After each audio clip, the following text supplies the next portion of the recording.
Hello, this is a free call from Gypsy Blanchard. An offender at the Chillicothe Correctional Center. This call is from a correctional facility and may be monitored and recorded. To accept this free call, press 1. To refuse this free call, press Thank you for using Securus. You may start the conversation now. Okay. Hello? Here. Hello, can you hear me? Yeah, I can hear you now. Okay, hold on. Okay. Just 1 second. 1 second. Stay with me. I'm with you. If the call cuts, call me back. Hold on. Okay, we should be good. Boy, Whiskey, go away. Can you hear me now? Switch to Verizon. Can you hear me? Switch to Verizon, she says. Okay. Okay, I can hear you. How are you? Nice and cheap. I'm good. I've been waiting to talk to you. It's been too fucking long, and I'm over here dying. How the fuck have you been? I've been all right. Like I said yesterday, or the day I got out of Orange, it was rough. Definitely not something I want to do again. But I have good news. Remember my old roommate Susie that I had on A-Wing, the incentive wing? No. She's in a couple of the pictures that Mom posted in the group, like with the doggy. We took a doggy picture with the dog Tank, and she's in that picture with like the Forbes. Okay. Yeah. So like the fat white girl? Yeah. No, the black girl. Oh, I thought that was Jelly. Okay. Sorry referring to you as the black girl. I had to refer you as something. So Yeah. un-PC. Well, she moved to my wing. Oh, really? What happened to her? Why'd she get kicked out of the incentive? Oh, she didn't get kicked out. She just moved. So I'm sad. Well, she's like right next door to me. She's my neighbor now. So at least I have someone to hang out with now and make me come out because I'm such a homebody. But today I did go to the gym for the first time in a long time. Get the fuck out of here. I know. Everybody was like, I'm so proud of you. Oh, my God. This is a first. I'm like, thanks, guys. What did you do? Okay, so... This call is from a correctional facility and may be monitored and recorded. All right, so I did 5 minutes on the elliptical. I did some weightlifting. So I did like this 10-pound ball thing. I did some crunches. Oh God, Gypsy, you gotta step your game up a little bit. You gotta step your game up. I know, and I was like, the lady that works up there is like, oh, I'm so happy to see you up here. And I'm like, oh yeah, I have to work off those winter pudge. Yeah. As if you have it, do you? Not really, no. I'm like, I'm 99 pounds. I'm like, oh wow. What? Oh my God. You're so light. You're so light. Well, I guess I'll find out firsthand when it comes to you in a month. Well, not yet, but tomorrow. Tomorrow. Next month. I know. I'm so excited. Like, this is I'm it. fucking completely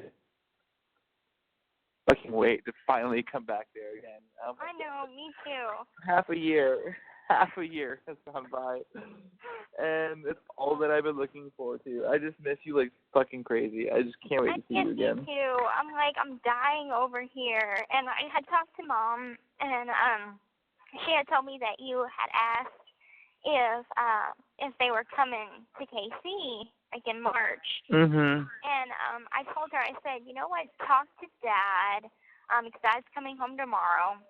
Talk to Dad, and if it's not financially possible right now, we can schedule something for in the summertime, like around my birthday maybe. Maybe it'll be a little bit more affordable. And I'm fine with that, you know. And besides, it would, you know, you would be already moved here, so it would just work out a little bit better as far as that's concerned. So I'm just like, talk to Dad, see what he says. He might still say, yeah, we're still going. Because they did cancel their trip to like the Dude Ranch that they were going to. So I mean, I don't know. We'll see what Dad says. Yeah. Well, I mean, last night your mom posted in the group that we were together, and like everybody, What?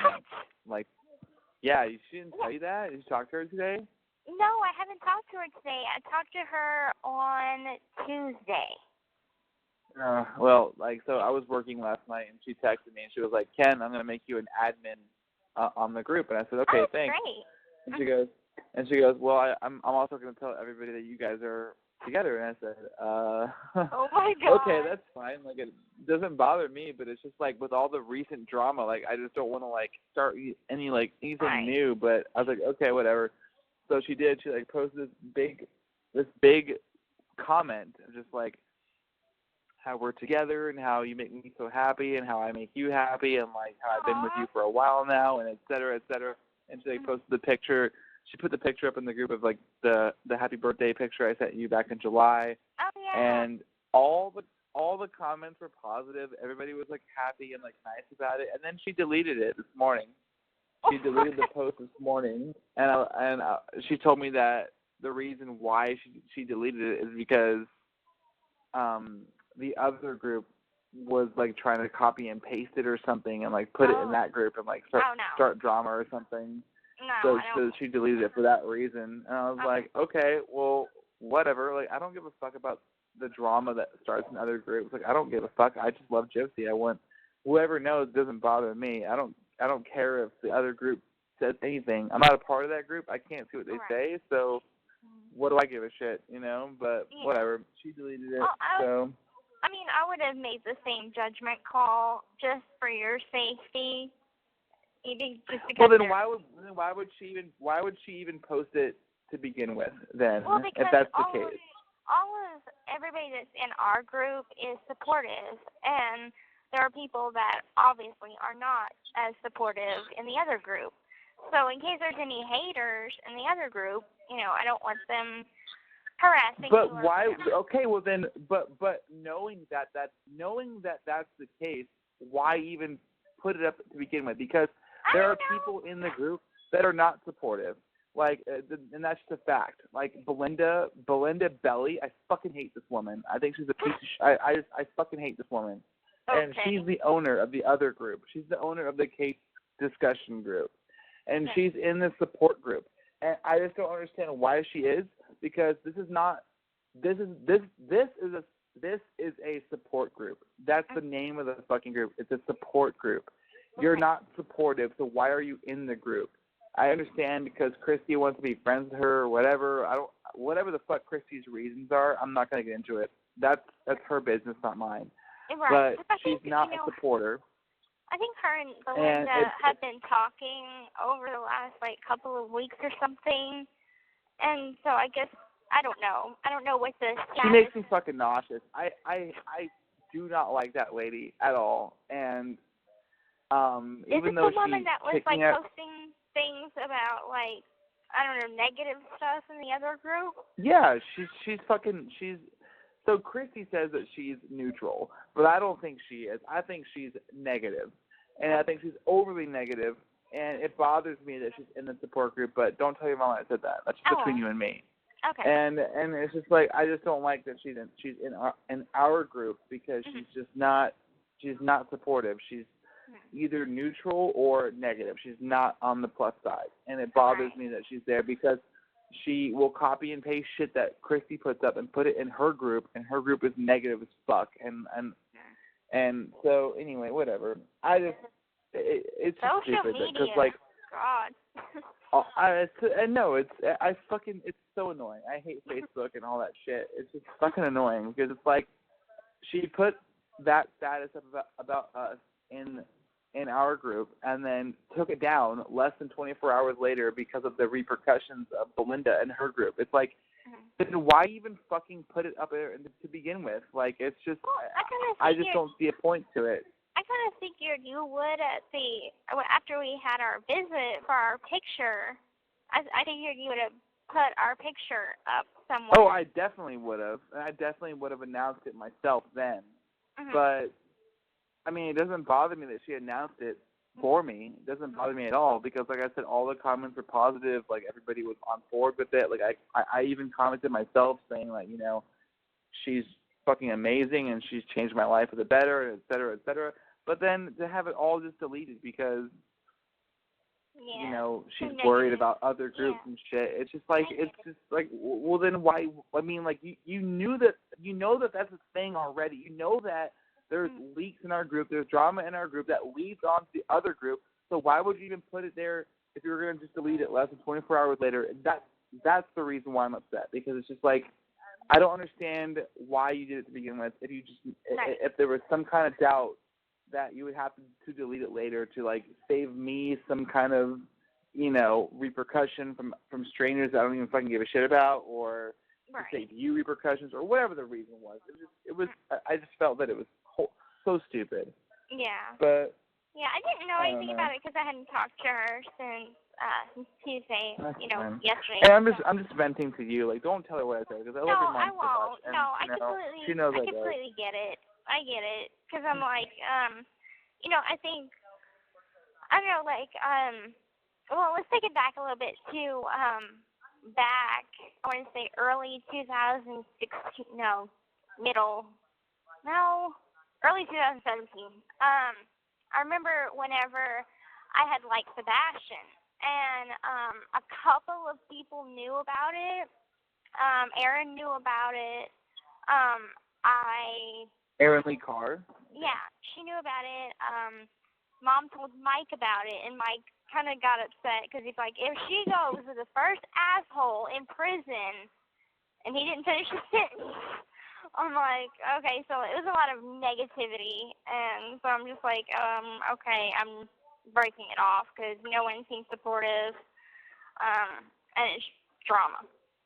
So I'm just like, I'm happy that it was positive comments. Yeah. You know, but whatever. I mean, like, all that matters to me is that, you know, like, everybody in my life knows how much I love you, and you know how much I love you. You know how much you mean to me, and I don't give a shit what strangers have to say. I'm not looking for any kind of attention.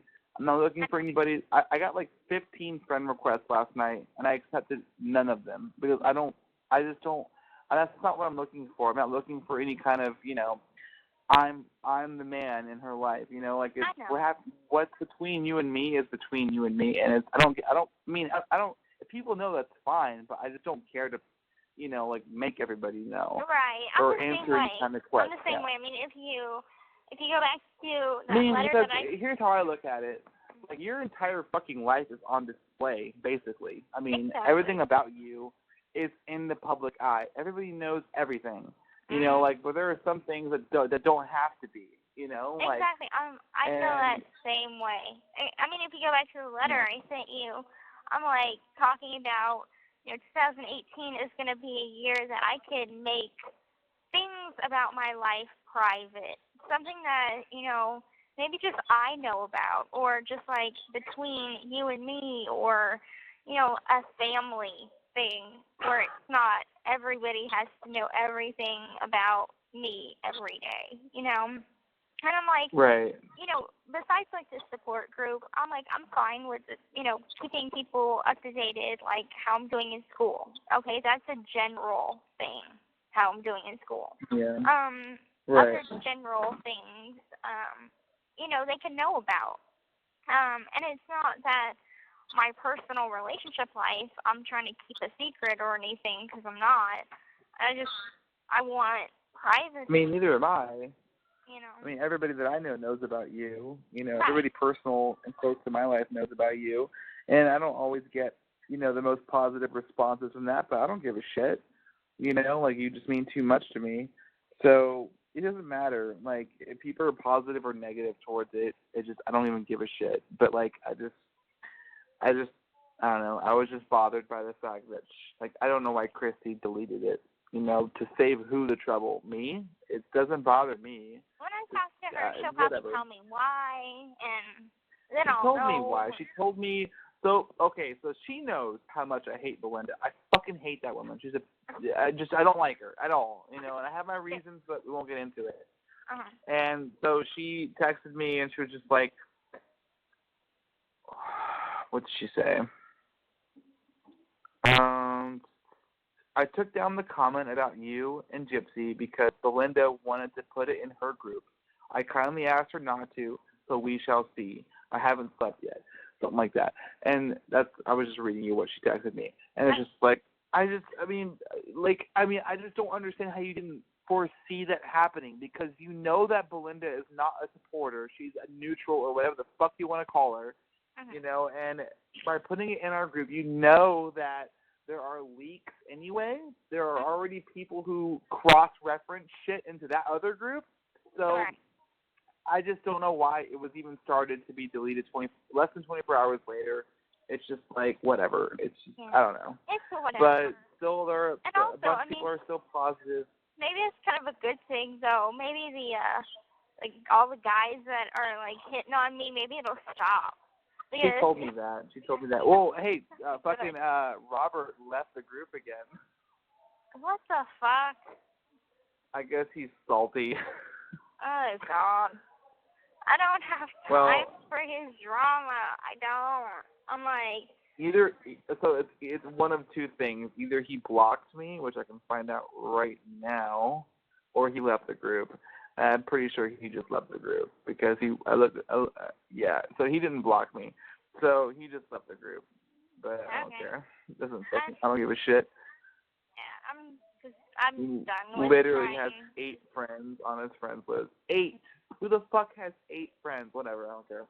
I don't know. Like, every time I talk to him, I'd feel like jumping off a balcony and committing suicide because he's just so negative and so depressing. What did he say to you? Like, he wants to keep reminding me, you know, you have to do 85% of your sentence. Have you accepted that yet? Yes, I accept it. I'm doing it. I'm reminded of it every fucking day of my life currently. So I'm just like, you don't have to keep reminding me of it. Just negative. Like, get off the phone. And I think we're talking one day, and he said something to the fact of, like, I haven't had a girlfriend in, like, over a year. And I'm like, okay, what am I, chopped liver? And he's like, you don't really count. And it wasn't really real anyway. And that hurt my feelings. So I'm like, yeah, I'm in prison. Yeah, okay. You just, like, slam that home. But to, like, say that, like, I'm not a real person or anything on this end, that hurt.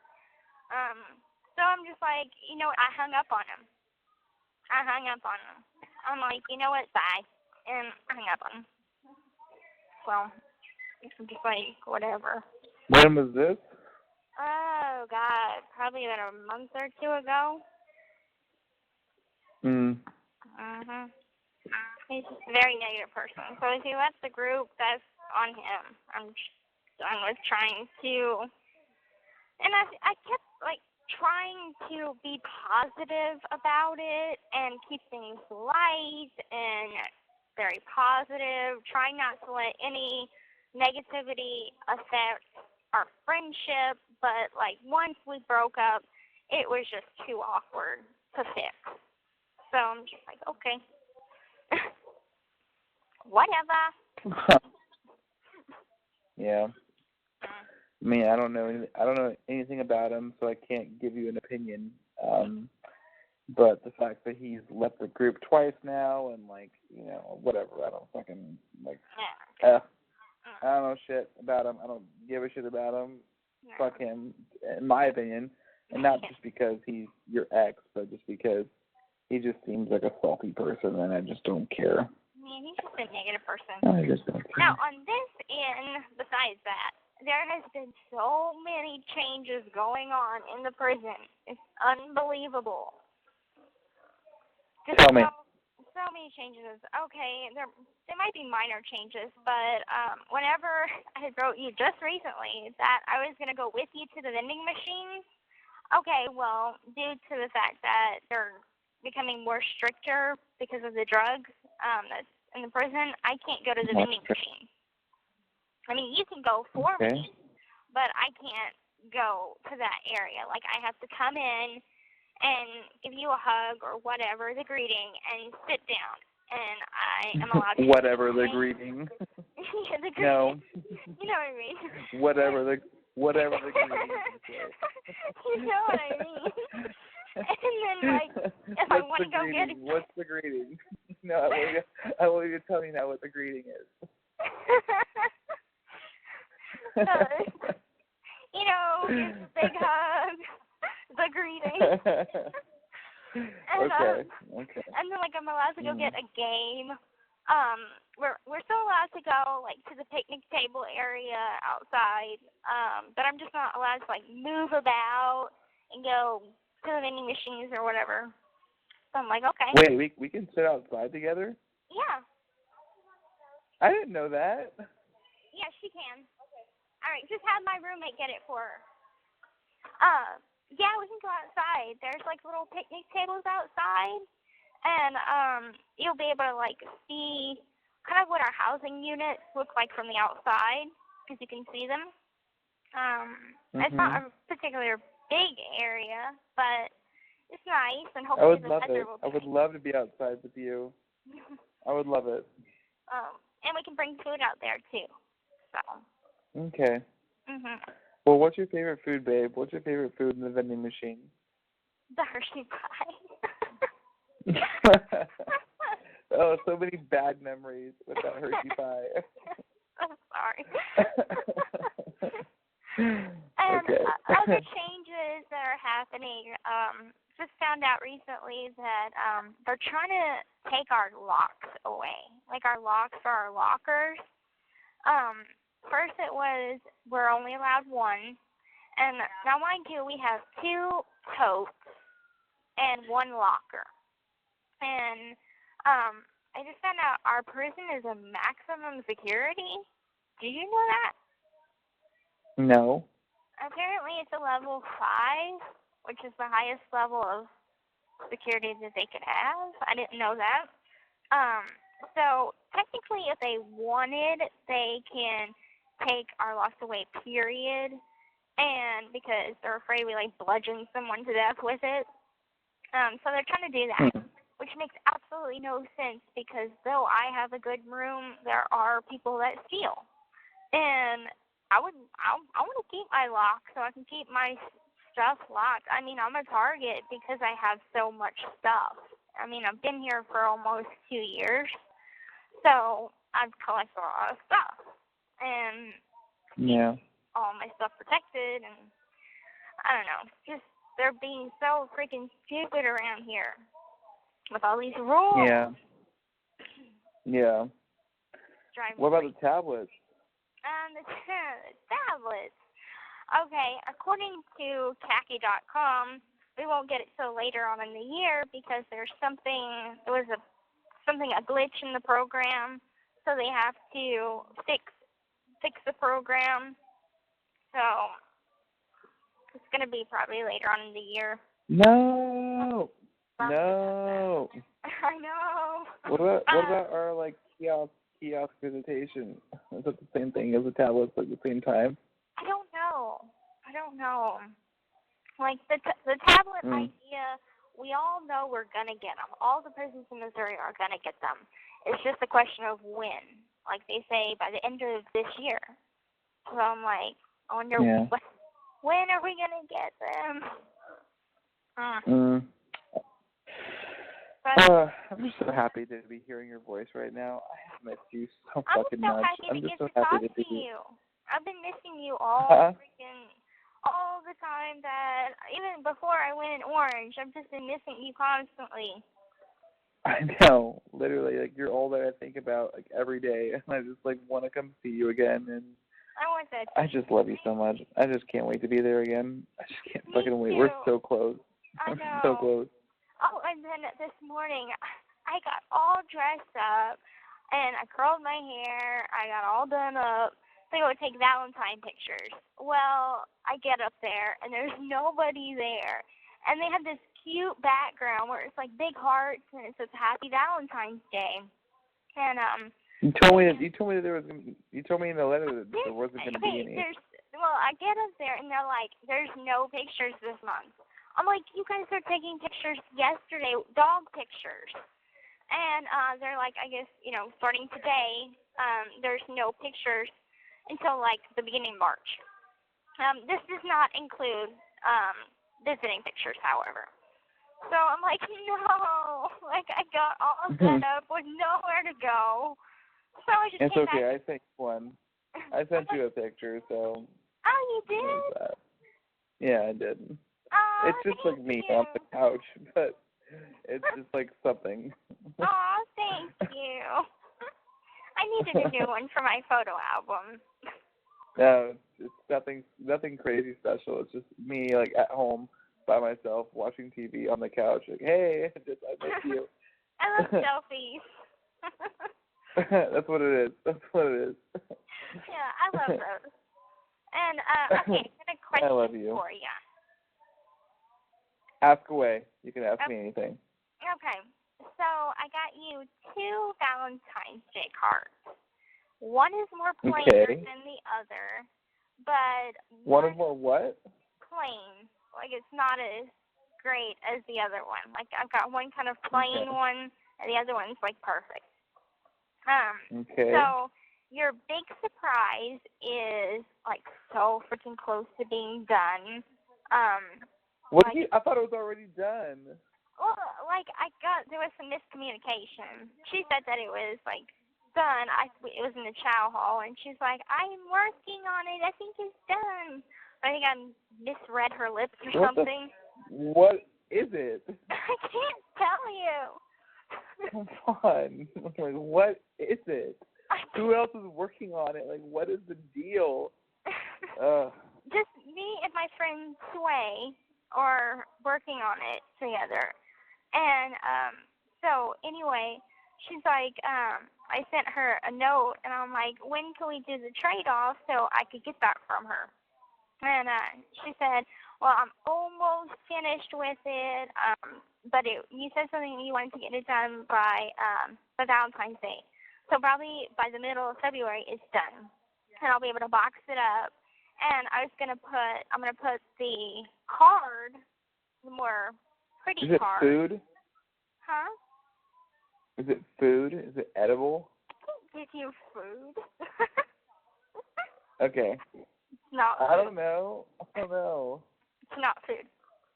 And okay. So I wrote this, really good letter, and I'm going to put it in the box with it, and so whenever you come, you can pick it up. So I guess my question is, do you want the plain card, or do you want the pretty card in the box with your surprise? Babe, I want you to choose for me. Okay. This is all you. This is all your surprise. I want you to choose for me. Okay. But I'm going to send you a nice pretty card. I already have one picked out for you. And I'm going to make sure it's there, like, on the 14th. I don't know what the day is. Is the 14th a weekday? I hope it is. Yeah. Okay, so I'll make sure that it's there on the 14th. And just know that I love you. And I'm doing all that I can. And when that day comes, we'll be just a month, like, literally, like, a month away. 1 month away. So tell me about like 4 weeks away. What's going on with the whole moving thing? Like, tell me all about what's going on with that. What's your plans for that? Okay, so basically my plan is, I've got a plan. My plan is to be there when I come to visit you. Like, when I come to visit you. Notice how I said come to visit you, Gypsy, because I want you to know that that's the proper grammar. It's not come visit, it's come to visit. Two. There's a 2 in there. There's a 2 in there. So when I come to visit you, that is when I'm going to stay. And it's all going to be like kind of like a combined effort or a combined move. So whenever that day is, because I'm still unsure. Like, I mean, obviously I'm going to come when it's most possibly, when it's most possible. But I had to put in, you told me not to send the visitation form until after the 6-month suspension is over, which I believe is like the 17th or something like that, the 14th you can put it in, March. Just send it a week before your suspension ends. That way it could be here for the 13th. and they could start processing it. Okay, so you want me to send it like around the 10th or like the 9th? Yeah. Okay. Okay, I'll do that. And then whenever they clear me, you'll call me and tell me, and then I'll be there the very first Friday possible. And hopefully it's 26th or whatever that day is, 20-something, 24th, I forget. 23rd. I'll be there the 23rd, and then that'll be the same, like, moving period, you know, and I'll call my landlord in Overland Park and get my place and get my vehicle and start looking for jobs and just come see you. Like, pretty much every fucking weekend for the first, I don't even know how long. I'm literally going to be there every fucking weekend until until, I don't know, whenever. Until you get tired of me. Until they tell you, okay, you've got to work now. Yeah. You have to stay at your job now. Until you get sick of me. Yeah. I'll be there every Friday, every Saturday, and every Sunday for the first multiple weekends. I can't fucking wait. Awesome. I'm still in shock, to be honest. I'm just very much still in shock. Because I'm like, you know, I never thought that you would just, like, up and move to, you know, somewhere near me. Never thought about it, ever. Me neither. Me neither. But now that it's happening, I could not be more excited. I could not be more. Is that something you really want, though? Because while I was in Orange, I spent like a full day just carefully rereading all of the letters that you'd ever sent me from the second day, because I sent you the first letter. So the second letter on. And multiple times you talked about how happy you are in Seattle. Well, basically, no, that's not entirely true. Okay, there are multiple letters that I sent you in the past where I talked about, like, how I've wanted to reconnect with family. I've told you that before. Yeah. And I just couldn't a better time than now because of multiple reasons. And you being one of pretty much the biggest reason. Like, I love you. I love you so much, and I've just, like, ever since I met you, like, you have completely captivated my life in so many ways. And I just think that you're just one of the most amazing people ever. And blah, blah, blah. Not to get too all, you know, but I just think that it's like you're the whole package. And, like, this moving to Kansas City is just going to be great for me in many ways. Obviously, the biggest reason is that I'm going to be right there with the girl that I love, and I can go see whenever I want. We can make it through this sentence together. And that's the biggest thing. And then the second thing is, like, yeah, I can meet my dad again and reconnect with him.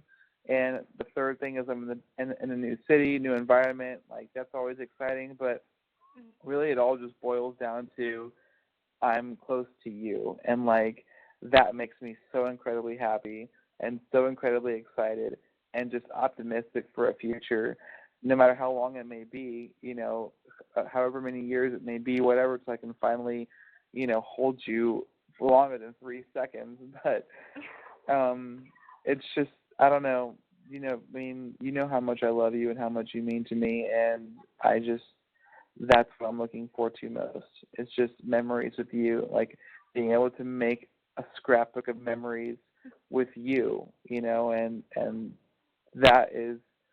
that's the meaning of life for me. It's just the meaning of life. So that's all I'm looking forward to. Of course, like, it's crazy and it's you know, whatever, it's bold, but like, you drive me. Like, the excitement to be with you just drives me completely. So I have no ambivalent feelings. I have no questions about it. I don't question my decisions. Like, is this a good idea? Like, that never even comes into my head, because I know it's a good idea. I know that it's what's best for me and my happiness is just to be with you. So I'm ready for it. Honestly, I'm ready for it. As long as you're happy, I'm happy. That's all that I really care about, because I was just making sure that this is not something that you were just, like, doing for me, but you just really wanted to, you know, do No, I'm not doing it for you. I'm doing it for me. So, I was just making sure. So. Well, that's not what I expected to hear from you, but no, it's definitely it's not that I'm not doing it just to like satisfy you or anything like that. I'm doing it to satisfy us. Like I think that it's great for us and it's great for me mostly, because it's all that I can do, and it's just not that it's like I'm just some like blind, dumb, like love-stricken fucking individual that just like wants to be close to you. It's like I take into account all the reasons. Yeah, most of them are for you, but I'm not making a decision that I think I'm going to regret just because it's going to make you happy or make you know what I mean. Like I weigh all the options, and I know that this is a smart move, so I'm going for it. And if something were to go ahead. I can't wait till you're here because I can tell you all kinds of places to go in Kansas City. I hope you get a job in the Power and Light District because that business will be booming. And oh my God, you're gonna have to go to a country concert. But if you go to an Eric Church concert, I'm gonna be so freaking jealous. Be through the roof jealous. I'll take pictures for you. Okay. I'll do whatever I can. Okay. Oh, but I definitely would go if he was there. Chris Stapleton is coming to Seattle in a few weeks, and I really want to go see him. Yeah. And I definitely am going to go see him because he's one of my favorite artists of all time. But I'll go to the Eric Church concert and send you a bunch of selfies. That'd be awesome. Yeah. But Kansas City is like that area. I mean, how do you feel though? Like honestly, tell me how you feel about me coming there. Like, what is your thought process? Like, I couldn't be happier about it. I was so worried. Maybe I've heard, I watched the news, so I know how crime-ridden Kansas City is. But like you said, okay, but all of that aside, though, like the crime rate doesn't fucking bother me. I'm just saying, that aside. But that aside, I'm so happy because I'm not gonna spoil the letter that I had wrote for you that you're gonna read with your surprise, but spoil it. I'm not gonna spoil it. But to be honest, just I was so concerned whenever. Why? Not necessarily about you moving. Okay, it was just more of insecurity on my part about getting into a relationship with you or a relationship with anyone in general while I'm in prison. Because I had that doubt, how could I be anything to anyone if I'm locked up? If I can't be there with someone right now, how could I be significant to someone? And so, with us living so far apart, I'm like, that's a hardship. I don't think that it would stop us from having a relationship, but I definitely think that it would be hard. Like, it would, put a damper on things. So now not having that distance between us, it relieves that insecurity. And it's like I understand that I have a long sentence. December of this year will make 3 years till I see the board. Not guaranteed I'll have parole. But you just being here, having a support system that's in the area, and being you, the most significant person in my life, it just makes me so happy, and I will be so much happier. Like, my sentence will just fly by. Well, let me ask you this. Do you doubt our relationship? Not for a second, no.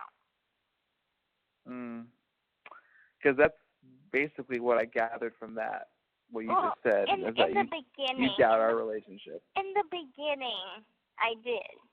In the beginning. Why? But it was that way with everyone, though. It wasn't just you. It was in the beginning. Well, I mean, I can understand. I mean, I definitely can understand. I mean, I don't even want to say you because it's really we. We are both in a situation that, it's definitely not a positive one. It's definitely it's a road filled with challenges and hurdles and obstacles, and obviously as being that you're basically unobtainable. You know, there's nothing more that I can do than just come and sit across from you at the table right now. And honestly, like, that doesn't even come to mind though. Like, when I think about you as a whole consensus, I think that, you know, like, what I have or what I feel about you just goes beyond the obstacles of the fact that you are where you are right now. And obviously I recognized that from the first day. Like, do you think that I would have admitted my feelings or, you know, been open with somebody who was in the situation that I know that you're in? Like, I mean, obviously I met you from watching the documentary. I know you haven't seen it, but at the very end of the documentary it says she's not even eligible for parole until 2024. That's what the documentary says. So obviously, like, I've known that since the very first day, but, like, sometimes you just can't help how your feelings can develop for somebody, and, like, how much you can connect with somebody, and how much, like, you can get along with somebody, and that just, like, it just took off. And even though I understand that's the situation, it doesn't bother me. It doesn't stray me away. It's not like I'm just gonna give up and say, well, fuck it, because she's gonna be there until this year. It doesn't. Those thoughts don't even come to mind because I'm so overwhelmed with how much I love you and how much, you know, how significant you are to me just as a person. Even though it's limited in how much contact I can have with you, it's still worth it to me.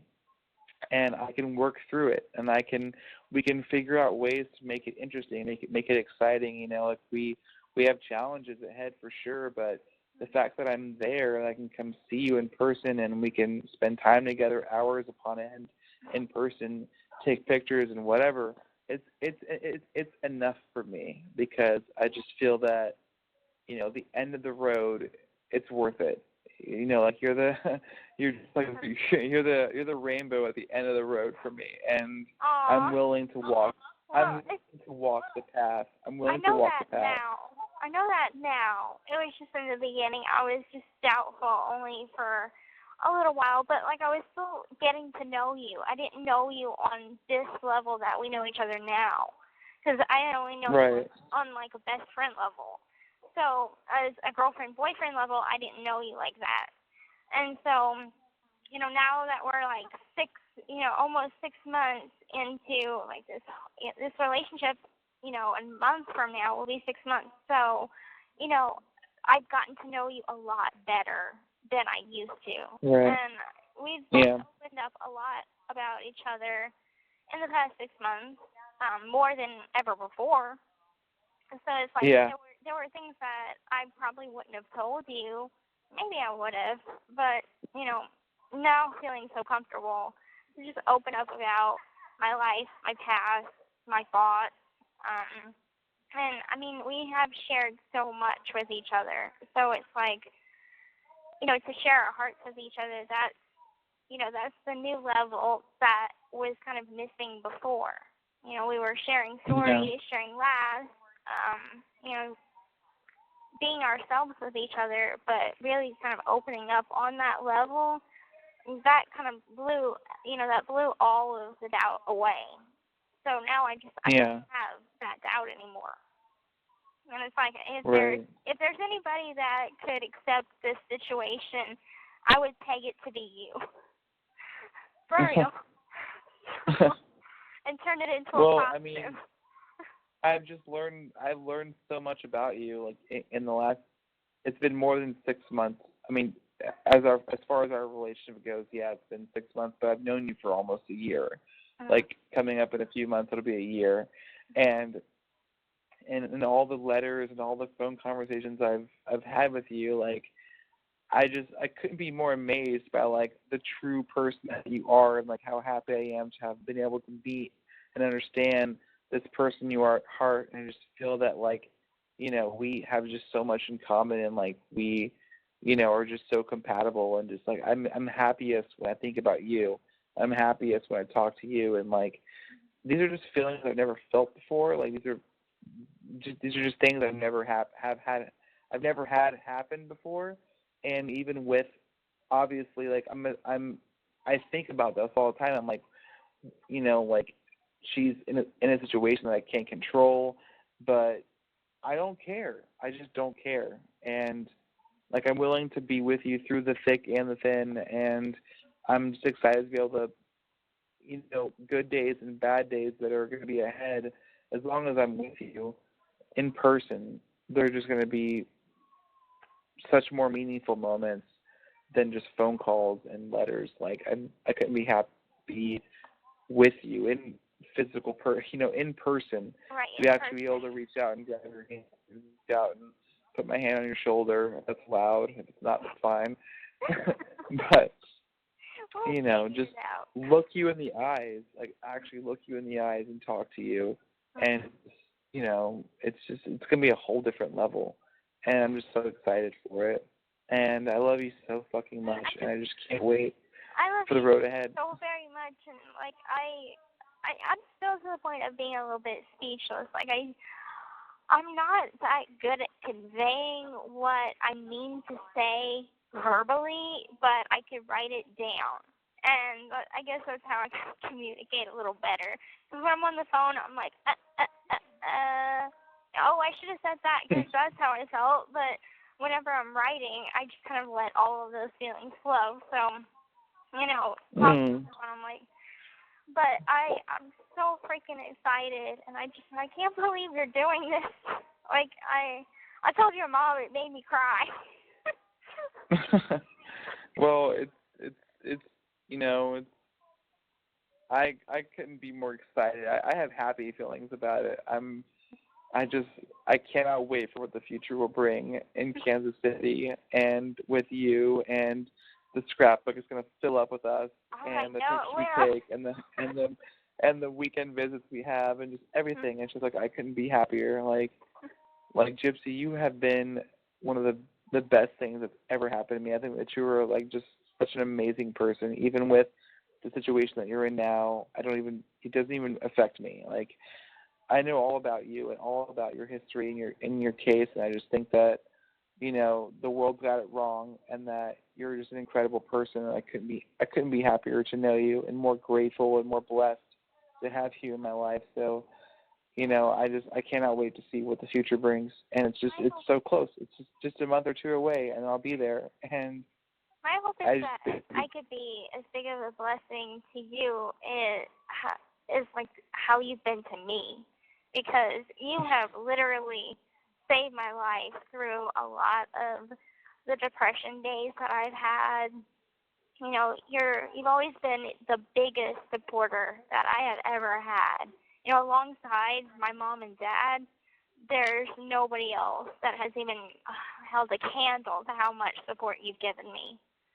I mean, any time that I'd call, you'd be there. And I know, like, if I feel like, seriously, if I had one of those suicidal thought moment days, I could call you. Don't even tell me. Answer. So it's like, of course I would, babe. Of course I would. Or and you know what, like, people, they might not answer. I can't imagine. I can't even imagine. Like, if we're gonna be, let's be real with each other. I can't imagine what you're going through. I know. I know what on paper and like what I read in the media, what you're going through, but I can't imagine what it's actually like for you to you know, endure what you have to endure day by day. But just know that coming here really soon, I'll always be there for you in person now. I can come to you whenever you want me to. I'll visit you whenever you want me to visit you. This call is from a correctional facility and may be monitored and recorded. I won't have to hear that. You'll have to hear that. And we can figure things out together, and we can talk to each other, and we can make it through these days together, and you'll never be alone there. Like, I'll always be there whenever you want me to and whenever I can be, and we'll make it through this time together. And I just want you to know that I mean that wholeheartedly, and that, you know, like, we're going to get through this, sweetheart. We're going to get through it. Thank you. Just know that you're not by yourself. I love you so so much, too. Just knowing that you'll be here, and that we can spend time together and get to know each other on a deeper level and actually be able to touch each other, however small it may be. Mhm. This freaking Lightfoot is going to be like staring us down. It's okay. It's But- okay. We'll make it through it. But despite all that, I couldn't be happier. I feel like this is, the blessing that I needed to get me through this, because I know that my family, if they could, they would come visit me all the time, but it's just not possible with the distance and the money. It's just not possible. So it does get extremely lonely over here. And especially with the way I kind of isolate myself in my room. I make friends with my roommates, but I don't go out. And that newspaper article got it so wrong that I'm an attention-seeking mini-mom, because I'm like, you could ask anybody. They had a lady that read the Springfield paper, and she's like, you are so not attention-seeking. Like, she asked this lady on the side of her, when do you ever see Gypsy come out of her room? Like, when do you ever see her? And the girl's like, I don't see her. Exactly, because I don't put it out. But, I mean, I don't want to make friends with the people in here. I don't want to be institutionalized. I want a real person to connect with, someone that their first thought isn't, oh, I got to find a trick to get money on my account. How much canteen am I going to get? What's my girlfriend doing? All this gay bullshit. Like, I want... Am I your trick? Absolutely not. You are the love of my life. You are so not a trick. So not a trick. And so... Would you tell me that if I was? I would tell you. I would tell you. But it's not my thing to even do shit like that. But, like, I just want real conversation. I don't think you realize. Do you realize how happy you make me as a person? Like, just, like, how much you mean to me? Like, I don't know if you actually understand, like how excited and how beaming I am, like, when I think about you or, like, get a letter from you or anything. Like, you're just so incredible to me. Like, I just love you so much. And I just cannot wait to, like, be that physical person and spend these weekends with you in the future. And, like, it's literally just, it's not too far away, Gypsy. It's not too far away. It's right around the corner. And we just got to make it through February and most of March. And everything is going to change. Everything is going to change. I can't believe we actually made it this far. Like, I know. Believe it, but I'm like, it's almost over. Like, it was difficult, and it was the longest 6 months ever. But it's like, it's right around the corner now. Like, tomorrow I can say next month. Next month. Next month. Back when it was 6. Oh, God. I'm just so excited. Me too. I don't even think I don't want to play a game. I think it's going to take, like, a couple weeks for us to play a game or something, because I'm probably just, like, in awe, like, this, like, stupid stare on my face.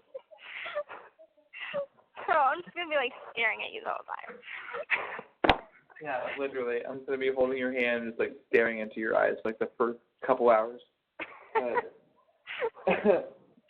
It'll be different than last time. Right, a longer visit than 30 minutes. Yeah, is that all that it was? Isn't that so funny that that's all the physical time? I made it back to, I think, okay, I got up there and got stripped out and everything and searched, went in the visiting room at, I think, 9:40. They search you before you go into visitation? Yeah, they searched me before and after. And so I think it was 9:40 when I went in there, and I came out not long after. Like, I made it to school whenever they first opened up the doors. I'm like, this is the fastest visit ever, and it was like the best visit, but it was like such a blur. It happened so fast. I know. And my head was still spinning up in the cloud 9, so I was just like, I barely remember anything but the kiss. Yeah. I remember coming back at like the second visitation time, which was like I think 2:30 or 3:30 or something. And they're like, nope, she can only have one visit per day. And I was like, no. I know. It's horrible. Well, we're gonna do everything we can to not blow it for a second time. Yeah. Yeah, totally. It's okay. I will be on my best behavior now because I know what's at risk. You now. better. I'm gonna kick your risk. butt. I can't. No, I won't do anything. I swear I won't do anything. Although I do want my I want to kiss before I leave. Oh yeah, that's all that I want that. though. But we could. You'll get that. Okay. We just can't make out. He's got to push me away after the one closed mouth kiss and then push me away because otherwise I'll keep going. You can get each time a greeting and a goodbye. So that's 2 a day. Well. Okay. For the do you want to do Friday for the 8-hour visit, or do you want to do Saturday or Sunday? Friday? Yeah, and we can just not kiss on Friday. We can just hug on Friday. Seriously? Yeah, we can do that. That's fine. We can do it. I don't see myself making it. I don't think I can make it. I just don't want to. I'm following your lead here. This is what you said to me. I know. It's what I said. I know it's what I said. But my mouth says one thing, but my body wants to do another. So.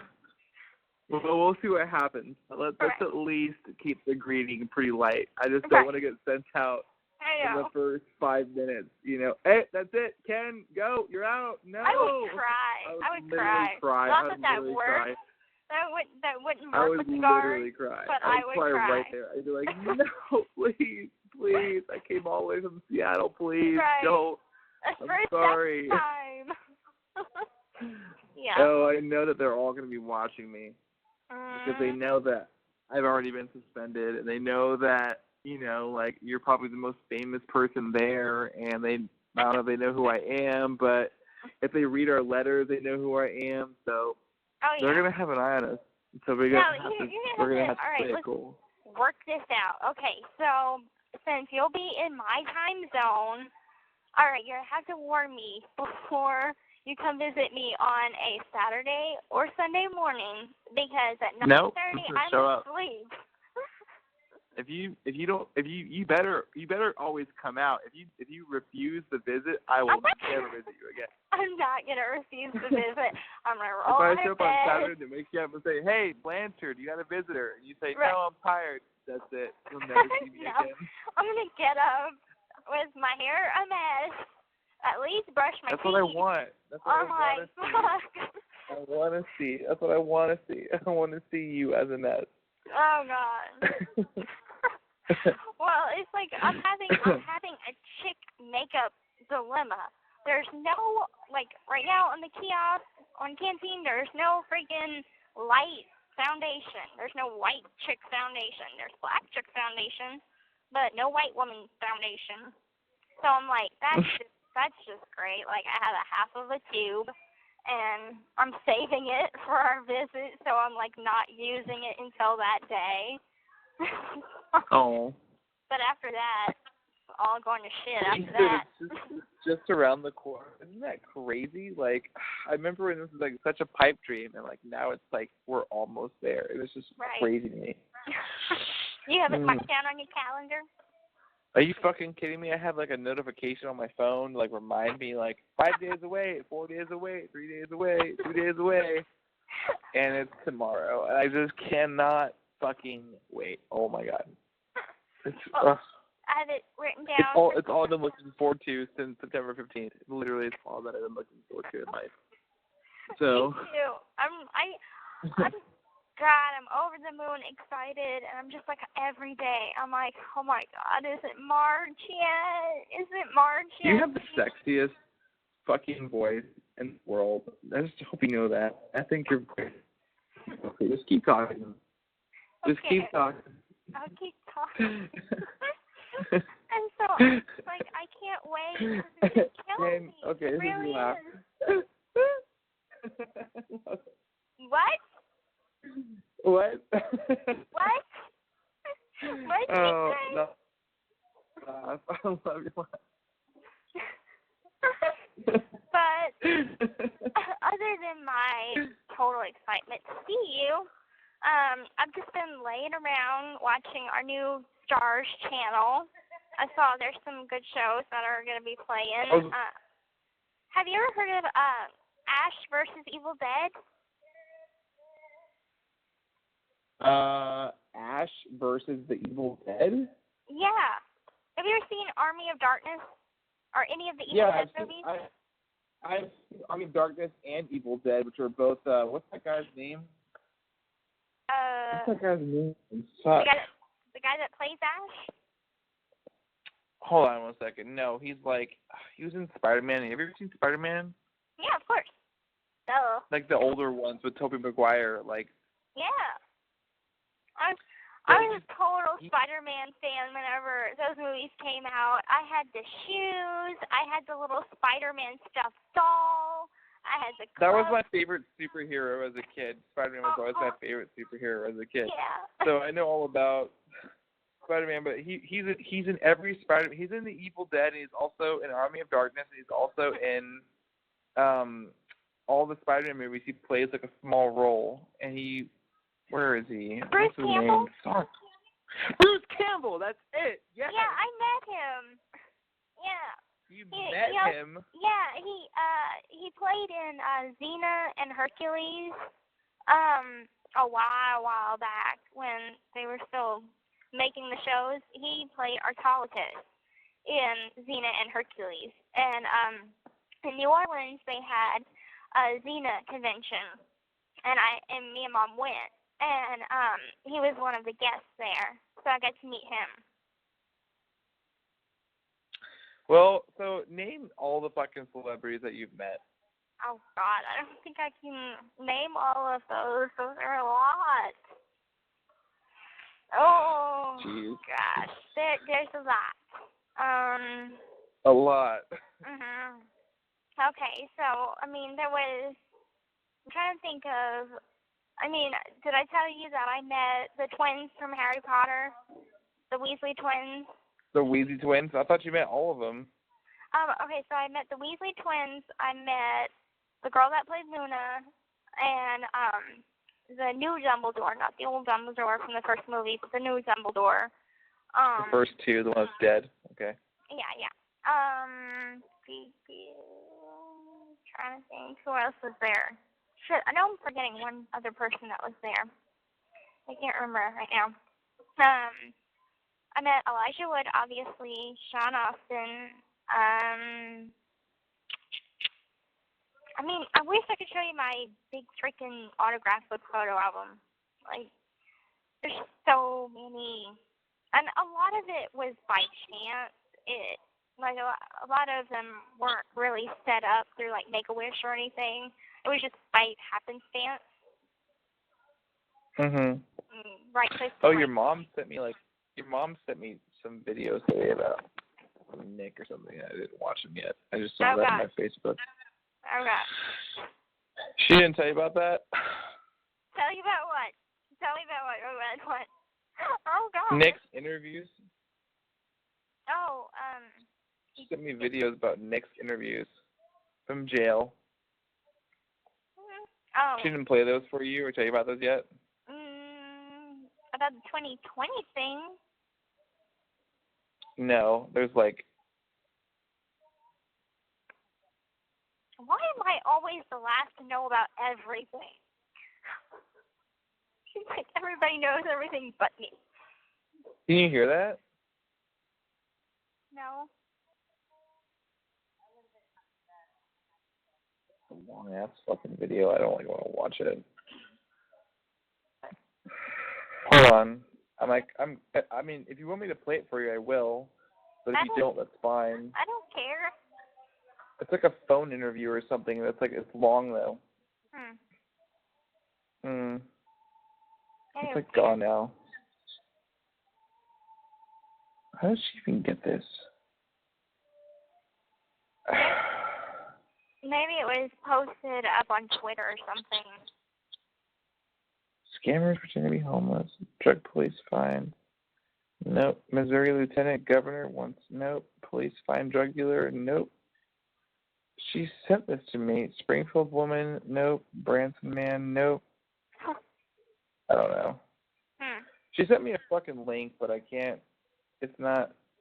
Part 1 and 2 of his interview on Ozarks First. I haven't seen it, though. He went on Ozarks First? Yeah. Hold on. I'm going to see if I can pull this up. Fucking throat itches. Sorry, it's gross. Okay. I'm trying to scratch my throat. Whatever. Fucking A. I don't care. Well, Hold on. mean, I have no idea what is going on with his attorney letting him do all these, or at least 2 interviews or something. I don't know. It's hard. You have to forgive Mom sometimes. She goes a little crazy with sending you, like, links and shit. And it's probably just because you're the closest person to me. And she's like, look at this. She has a habit of doing that. Oh, all the fucking time. So, like, I've gotten kind of used to that. So we're like, your mom. Yeah, when she's. Link. Yeah, I mean, whenever Mom sends me a link or anything like that, I just say, okay, definitely, I'll check it out. And then it's usually something I've already seen, so. Yeah. Did you watch that thing? No, I didn't get a chance to yet. Okay. But I'm going to. I'm going to probably watch it tonight. Okay. Hold on. I'm so dedicated to find this fucking. No, this is not it. What the hell, Kristy? Like, why do you send me fake shit? Oh my I'm goodness. like boring gypsy on the phone while I try and search this fucking shit. It's fine. She does the same thing She probably to doesn't me. want to Like hear. whenever. Oh, here it is. She's on the Here it is. I found it. I really just hope that you can be able to hear it though when I play it. It's kind of long though. Let's see. It was published yesterday, and it is. Let's see. I haven't watched this yet. This is new to me. Oh God. But I figured I would play it while I had you on the phone, so maybe you could hear it too. Can you hear this? I'm here. Can you hear it? No. Jesus Christ, I can't understand what the fuck this guy said.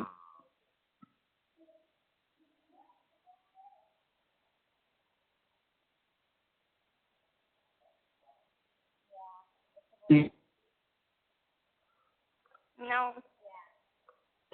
Hey, Elvis Tim. Oh, fucking Abe. It's okay. I don't need to hear his stupid voice anyway. Anyway, what were we talking about? Okay. Oh yeah, celebrities that I've met. So Yeah. one day when I'm home, I can show you the photo album that has everyone's autograph. It's a lot though. So the celebrities that I've met. Let's see. Who are the celebrities that I've met? The very first celebrity I ever met was, let's see. It was actually quite a bit. Let's see. Do you know who, what's that guy's name from fucking Full House? I don't even know his fucking name. He also did America's Funniest Home Videos. I can't remember. Okay, I know who you're talking about. Isn't it the dad? The dad of... Yeah. Yeah. Okay. Is it David something? Shit. It is Bob Saget. What's his name? Bob Saget. I was way off. Bob Saget.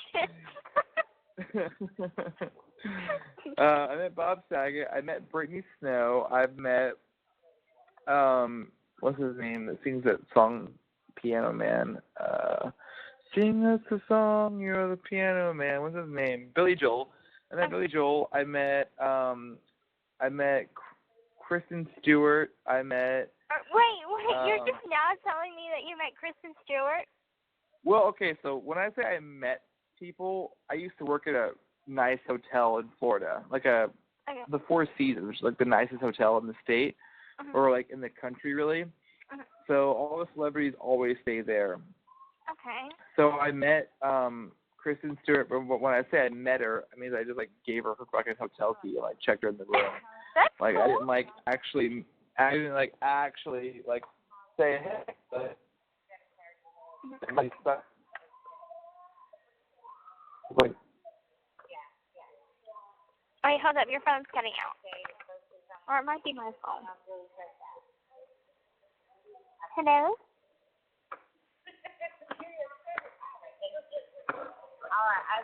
That's my life. Ugh. I'm going to hit my phone. Is it wrong to murder a phone? Because I'm feeling very hostile right now. And homicidal. Hello, this is a free call from Gypsy Blanchard. An offender at the Chillicothe Correctional Center. This call is from a correctional facility and may be monitored and recorded. To accept this free call, press 1. To refuse this free call, thank you for using Securus. You may start the conversation now. Why'd you hang up on me? Yeah, you did. You hung up on me. I did not. I was Yes, talking you about did. how I wanted to kill this phone. I was like, I feel hostile. I'm a bit homicidal towards this phone. Is it wrong to kill a phone? Well, yeah, I've just been waiting for you to call me back because I wish I could call you, but I can't. But I know. Okay, so anyway, no, I feel like you should know about this. And if you don't want to listen to it, that's fine. We can move on. But like I don't know. Your mom sends me this stuff, and I pulled it up, and I was like, she's like, Ken, watch this, and it's just a 25-minute phone interview with Nick.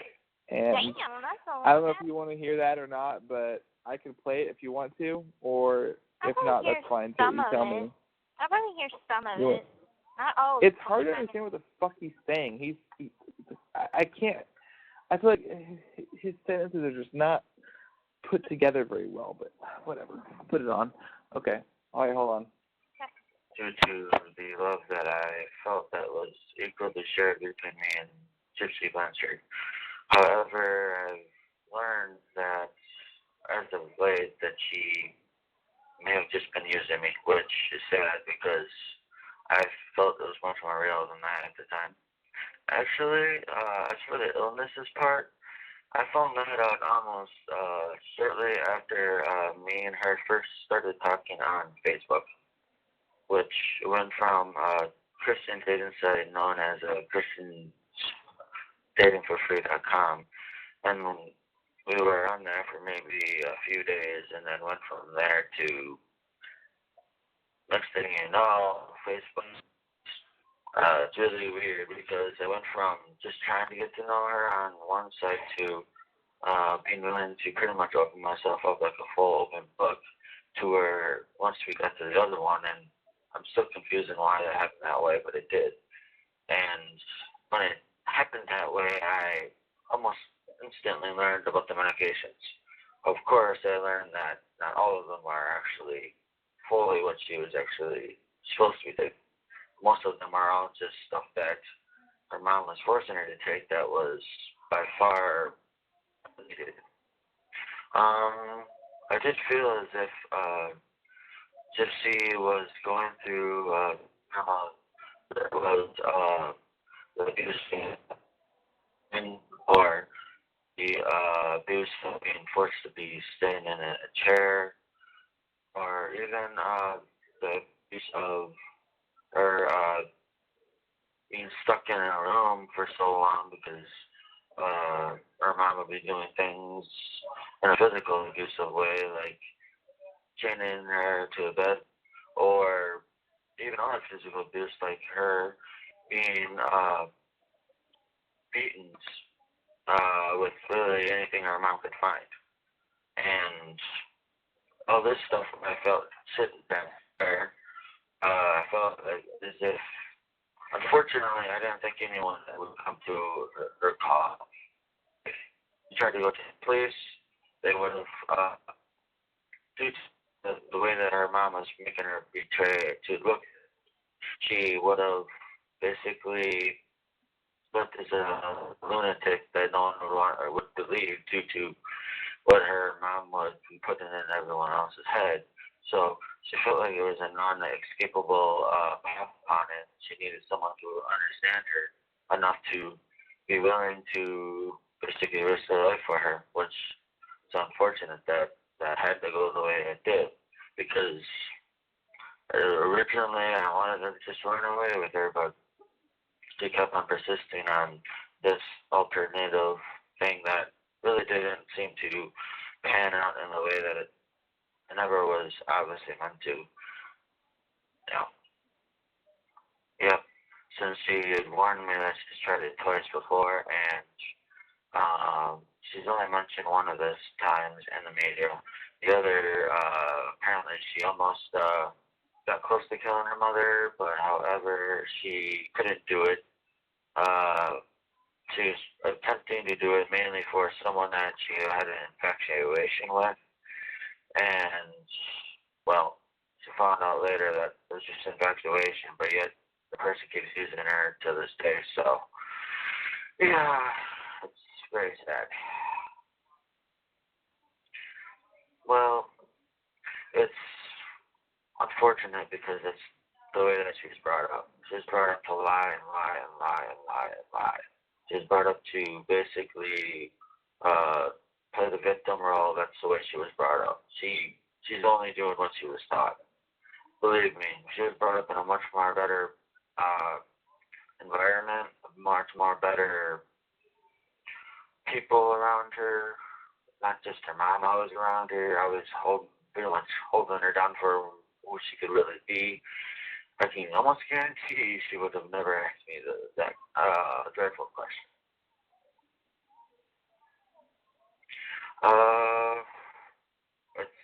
It's a severely unfortunate situation because even now, even after she basically is admitting to everyone in the media that she was basically using me to get rid of her mother, which is very, very, very not only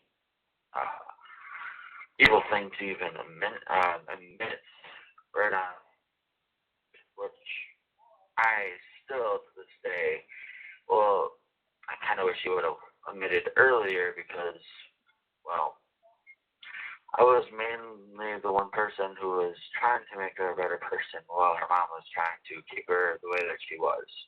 And that's part of the reason why now I feel more of a slap in the face.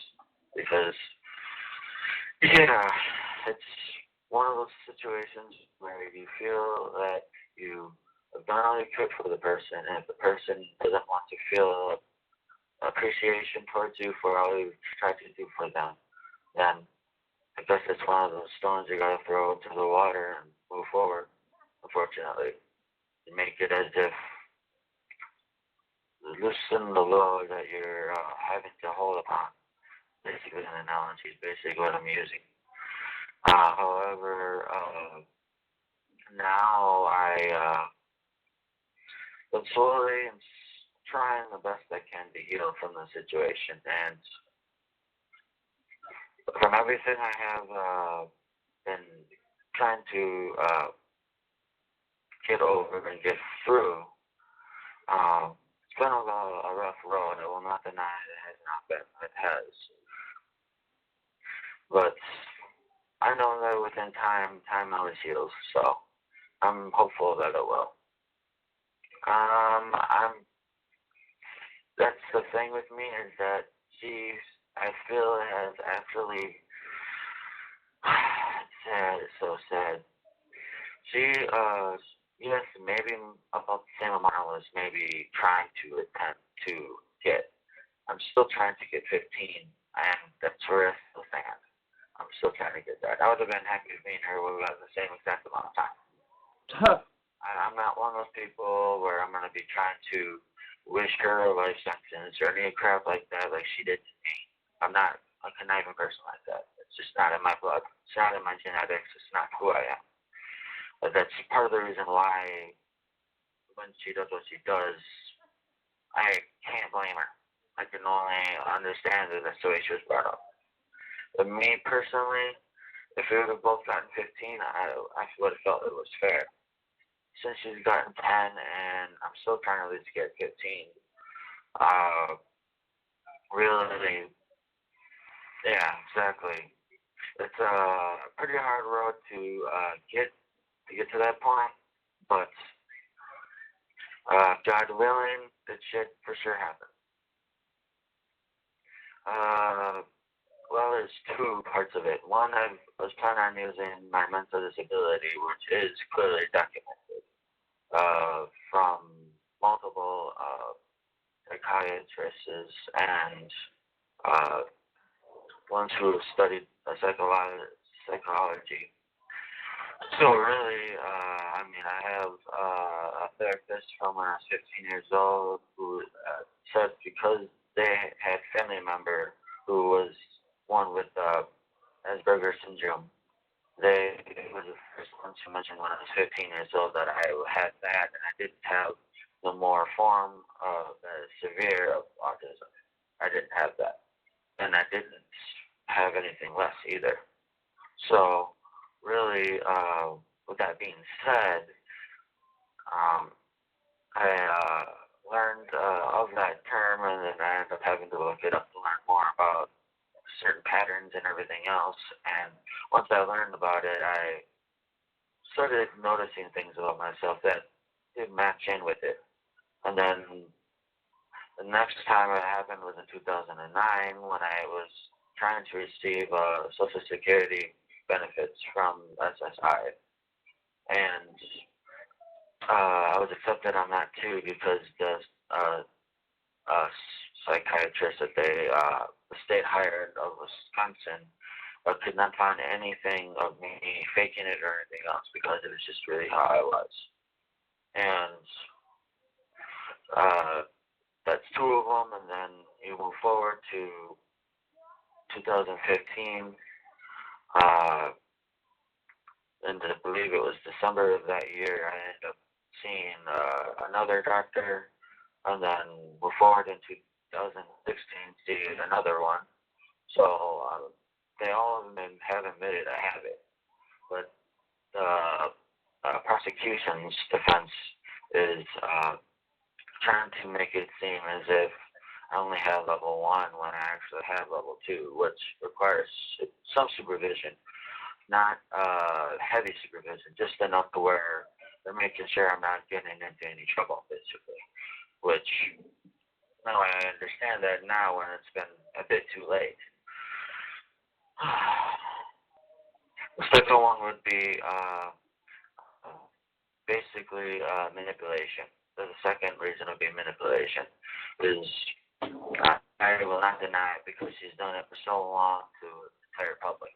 And that's part of the reason why the public is having a hard time believing what she's saying. She was obviously trained by the very best before her mind unfortunately passed away. Her mom taught her very well how to basically master manipulation, master lying, master deceiving great audiences of people.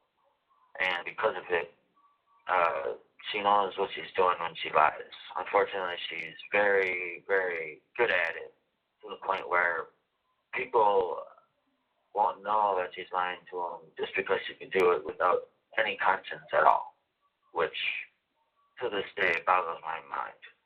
But because of that master of manipulation that she is able to do, she had no problems manipulating the situation. I wish I would have known it was more manipulation than love, because if I would have known that, I probably wouldn't have been in the situation I'm in, and I probably wouldn't be sitting here having this conversation. But yeah, the only regret I have is basically not seeing the signs that stuff was not in a good light to unfold. that's basically what I have mainly regrets of. The only thing I don't regret is getting her out of that situation. I regret, however, the way that I had to get her out of the situation, but I don't regret getting her out of it. If I would have been able to run away with her, I wouldn't have any regrets at all. But due to me finding out, well, that she was using me, I maybe do regret putting my heart out there, but in another way, I don't regret it only because it has made me a stronger person. As they always say, so, yeah, it has made me a stronger person. I will say, however, that when it comes to how I feel about her now, I still love her to this day. That's never going to change. I will always love her. I promised her that I would never change. I'd always unconditionally love her. I always will. If she wanted to be friends with me, I'll be fine with it. If she didn't, Fuck no. I'm fine with it too. I'm one of them type of people where I try to be as happy-go-lucky as possible. I try not to let everything bother me too easily. However, being in a place like I am, it's not easy to do. And, well, even people in here ask how I stay so positive. I think, for one, my mom's always told me before I ended up coming down here to Springfield and got stuck down here like I am now. She's always been telling me all the time that she was video visiting me up in Wisconsin that she's strong like I am and I can handle this and I'll be fine. And basically was giving me the support I never had throughout almost my entire life. The emotional support I never thought I'd ever receive from her. So, yeah, that, and then you also have the support of my father, which to this day I still talk to every once in a while. So, every little support I've gotten has been able to keep me from basically losing my mind, which every little support I have, I definitely appreciate. And I never take anything for granted, no matter how it comes in its form. I never do, because I know that every day you never know if you'll be gone the next. It has to be one of those days where you take it as it comes and appreciate everything you can within that day, whether it's just living in general, and move forward. And that's the way I perceive it all. Okay. Yes. I still promised her that I was over, and Still sure I do. 5 still more minutes left if you want to hear it. However, I'm not in love with Hold on. Oops. her since I could love different. Due to what she's done, it has killed my romance that me and her and move forward. And that's the way I perceive it all. Yes. I basically promised her that I would always love her, and it's true, I do. I still love her. But, however, into what she's done, it has killed my romance that me and her had between each other. And that's mainly where I stand. I still love her, but I'm not in love with her.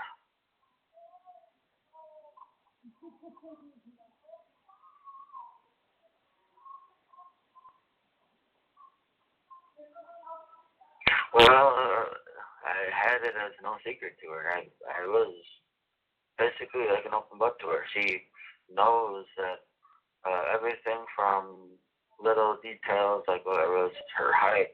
I mean, I've always been more fond of the shorter women. There's no secret to that. I've always been fond of the shorter ones just because that's just my preference. However, that along with everything else about it. Originally, obviously, she created these perfect personalities that would attract me to her and keep her basically to where she didn't have to worry about me being disinterested at some point. And she kept my attention creating all these things. And it's unfortunate because who knows if they're all real. Till this day, I'm not fully sure they even are. Nope. And I choose not to be due to court situations, since she's considered a witness now.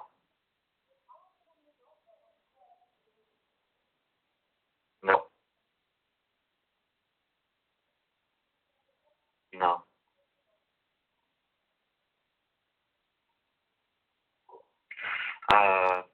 Well, the only thing I would really tell her is that, you might have betrayed me and turned your back on me, but that's not going to stop me from loving you. I'm always going to love you, whether you want to accept it or not. I'm always going to love you. Even if you don't want to accept that, that's your choice. But if we still want to keep our friendship, we can keep our friendship. I just don't want nothing any more damaging to get between us than what has already has transpired. If you don't want to be my friend, I'm perfectly okay with that. Just know, though, that no matter what happens, you always have someone that loves you, even if you never believe that you do. Basically, just let her know that she will always have someone who loves her. I might not be willing to the extreme that I was manipulated to at this point, but I still would be willing to do other things for her as long as they're much more smaller than what has happened. Because I'm now in a more cautious position than I originally was before. And now I feel as if she needs to basically really think about what's going on more before she speaks. Because even though she might not be able to get tried for any more charges and so forth, she's basically trying to do what she's trying to do for her public image. And really, there are facts out there that aren't very good about her. And that's part of the reason why I only caution her with the way that she sees herself to the public. Me, I'm just going to be my real self. I'm not going to try to perceive myself as someone I'm not. And if the public accepts me that way, they accept me that way. If they don't, well, I'll accept it as if I'm a nobody. That's totally fine with me. I'm humble as they get, so it doesn't bother me.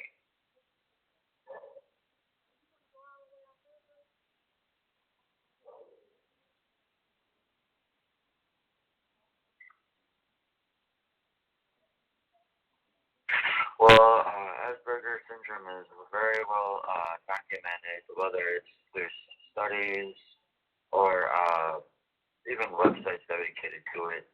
I mean, there's symptoms, I guess you would call, of the actual syndrome.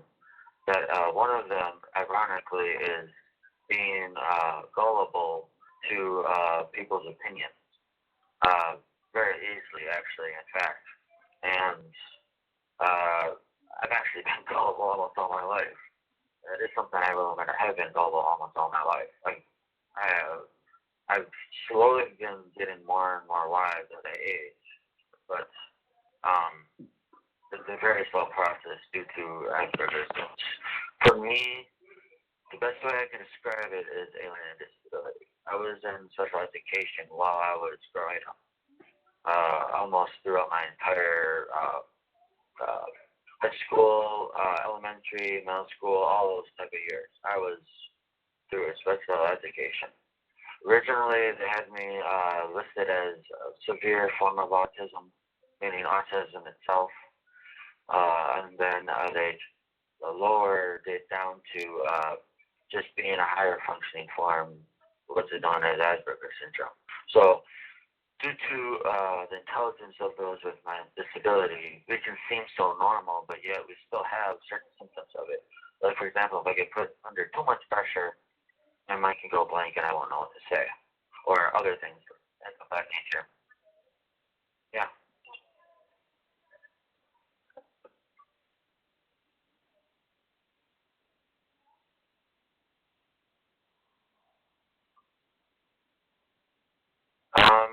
I barely knew anything about that part of me until, well, what happened?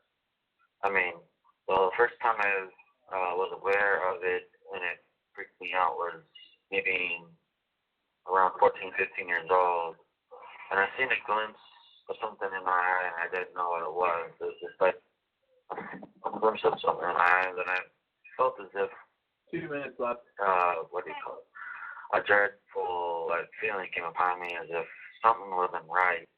And it was almost like whatever it was that I noticed in my eye, it was almost like something knowing and letting me know that I was to be aware of it being around. And at the time, it was just a dreadful feeling that I didn't understand because I was so young. But I basically tried to get Gypsy to be willing to explore that part of me for me to understand it better without letting it get out of control. And then she, instead of just explored it in a conditioned way where it wouldn't be out of control, she ended up taking advantage of it. So, she ended up angering it more and more, with basically revoking it that it wouldn't do certain things and so forth. And it used it as an advantage.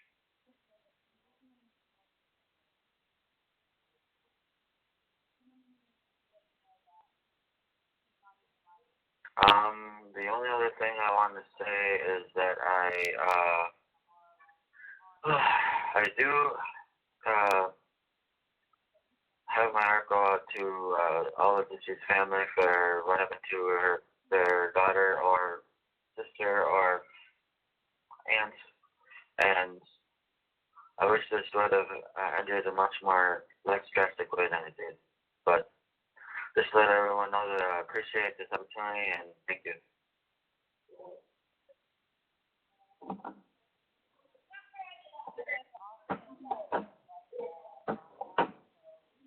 Yep, thank you. All right, that's it. God damn it, I need a cigarette. Well, he wasn't lying about how I used to be. Like, he had it pretty spot on. I did used to lie without conscience, and that's how I was.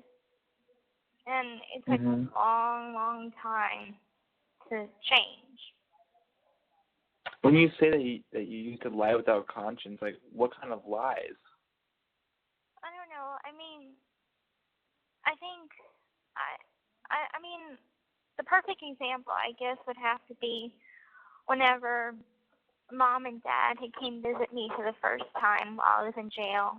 And I told them, I had no idea. I'm not a part of it. I didn't do anything. I'm innocent. Whenever that was a lie. And whenever they came to my preliminary hearing, and they saw all the evidence against me, and they just knew, oh my God, she just lied to us. Like, she is a part of it. And I think from that day on, I kind of realized that, my mom had taught me so well how to lie and just be numb to lying. Like, most people, they feel like something bad in the pit of their stomach when they lie. And I didn't. Like, I could tell a lie and it just be like me talking. It would be nothing. And, I mean, now I had to really, really work on that because it was like a drug addict that's trying to get sober. Or, a drinker that's trying to get sober. It's like, it'll trickle off, and you might stumble into a lie or something, and then somebody would find out, and then you'd relate. Lie gets you trouble. Lie gets you, people, they look at you with dishonesty, or dishonest eyes. They don't believe you. Right. So, me relating that, because before, I would get away with the lie. So there was no consequence to the lie. And now that there is, I started to learn, if I lie, I'm going to get in trouble. If I lie or keep secrets or something, it's going to be all bad. And I just made that choice for myself. I don't want to be that way anymore. I'm changing. And, even Mom could tell you, in a couple of interviews they did, they were like, well, we catch her in little lies here and there, and that was in the beginning. Now, if anything, God, I'm too honest. I've shared some TMI moments with Mom. But it's I do my my best to not be that way anymore. And I think I've done. I think I've done a really good job. I mean, I can't blame Nick for. How do you feel about Nick now? Like, just honestly, like, what do you feel about him? How do you feel about him? And what do you want for him in his future? Just wholeheartedly, like, how do you feel about the guy? To be honest, I feel like hearing that interview gives me a little closure, knowing that he regrets what he did. I mean, he doesn't regret getting me out of the situation, but he regrets how he got me out of it. That lets me have some closure. I guess I feel pity for him. I'm like, if he really is, you know, I mean, you've seen videos and whatever. I mean, like, he's not retarded, but if he has some sort of mental issue, then I do feel sorry for egging. Well, he's definitely got a mental issue. He definitely has something impairment with him. I mean, I do feel responsible for egging on the issue, and I feel like we were two children that came up with this idea and had no idea of the consequences that would come of it. Because it's not like I was out in the real world. It's not like he was out in the real world. So I think we're just. Do you think that if he got the same sentence as you, like if he got 10 years or whatever, and you guys got released at the same time, that you would ever see him again? No. I don't want to be anywhere around him.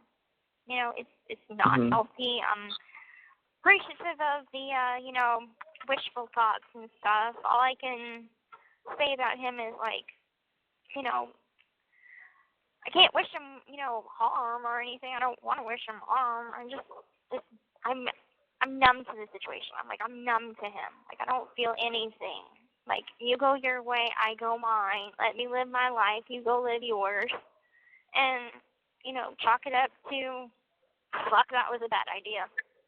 You know, bigger growth. I mean, judging by this one interview, one could be sympathetic towards him.